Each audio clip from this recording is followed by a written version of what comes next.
por ejemplo, en Scrum ahora mismo hemos estado hablando principalmente de cosas centradas en lo que es la gestión del proyecto.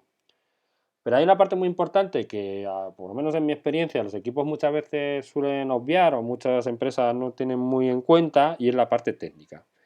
Un proyecto, cualquier proyecto de software, pero concretamente más aún un proyecto ágil, necesita de mucho rigor y mucha robustez en lo que es la parte técnica. Hablo de la parte cercana a lo que es la implementación o la codificación o la gestión más de nivel técnico cercano a la programación.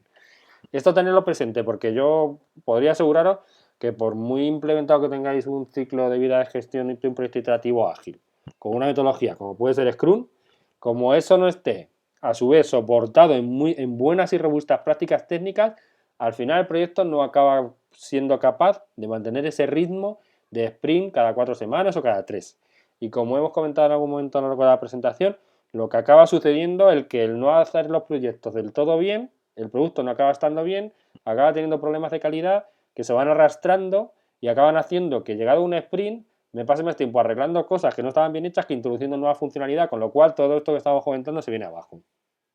Os ponía este libro de aquí, que es Steam Programming, porque es la otra metodología, digamos que en popularidad seguirá la segunda hoy en día, en lo que es el mundo ágil. Y si Scrum nos hablaba de la gestión de proyectos, Steam Programming nos habla mucho de la buena práctica cercana a la programación, ¿vale? Por eso veréis en muchos sitios implementar proyectos ágiles con Scrum para la parte de gestión, con Steam Programming para la parte técnica. Entonces, al estilo de una metodología ágil, como todas las que hemos estado comentando, Stream Programming tampoco es una metodología detallada, más bien es un compendio de buenas prácticas, que me habla de buenas prácticas típicas que normalmente yo debería tener en cuenta cuando hago un proyecto ágil.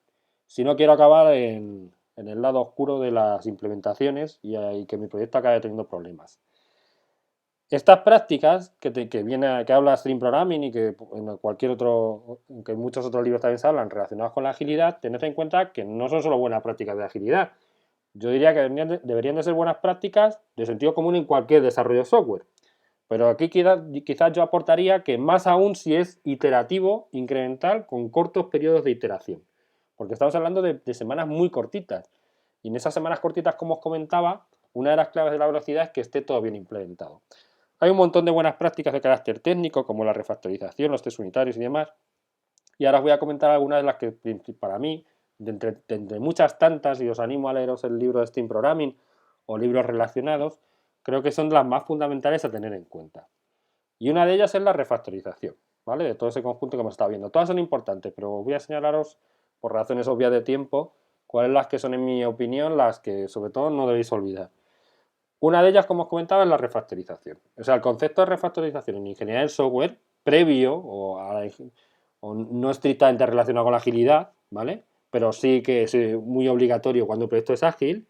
Este concepto de refactorización es hacer una mejora en el código, normalmente en el código, aunque hay refactorizaciones de diseño y de muchas otras cosas más, pero principalmente en el código, hacer una mejora perfectiva, un mantenimiento perfectivo. Es decir, que yo tenía un software que funciona, hace lo que tiene que hacer, pero yo sé que no lo está haciendo con la mayor calidad posible.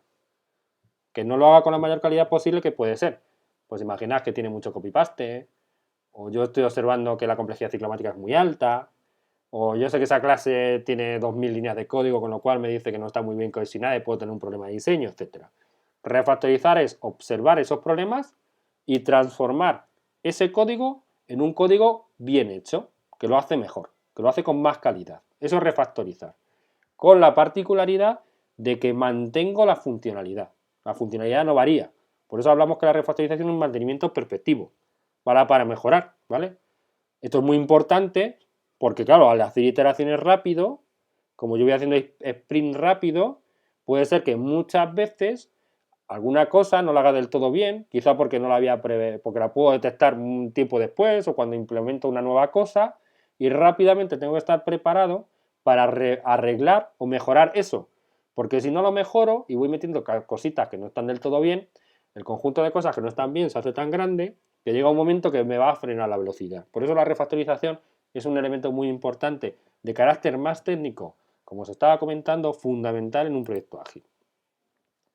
Otro elemento fundamental son las pruebas unitarias. Las pruebas unitarias son fundamentales, entre otras, por muchas razones, pero son fundamentales entre otras cosas, si yo quiero refactorizar. Digamos que la teoría, la buena práctica o las buenas maneras de trabajar dicen que nunca deberíais refactorizar si no hacéis pruebas unitarias. Y esto es obvio. Claro, imaginad que yo tengo un trozo de código que funciona bien.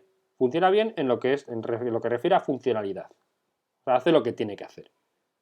Si yo me pongo a tocarlo, y si tenía una clase y ahora tengo 5, por poner un ejemplo simple, la funcionalidad se debe mantener.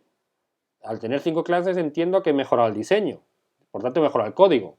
¿Y qué es lo que me asegura a mí que el caso primero, que no estaba con mucha calidad de software, funcionalmente hace lo mismo que el caso segundo, que son 5 clases más, que lo hacen mejor en cuanto a calidad de software, que se mantiene esa funcionalidad? Que yo ejecute las pruebas. Si yo ejecuto las pruebas y pasan en el caso 1, esas mismas pruebas deben de pasar en el caso 2. Entonces yo teniendo pruebas, lo que hago es un testing regresivo y aseguro que cuando estaba mejorando el código no me he cargado la funcionalidad, porque si no puedo tener un problema, ¿no? Si estaba mejorando la calidad de software pero me cargo la funcionalidad, pues puede ser que se eche un pase atrás, ¿vale?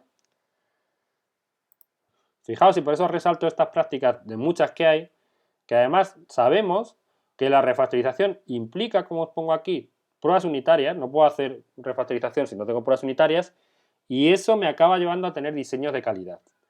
Porque veréis, o seguramente, o quizá lo conozcáis o lo hayáis experimentado, que normalmente no soy capaz de hacer pruebas unitarias en periodos razonables de tiempo si no tengo buenos diseños.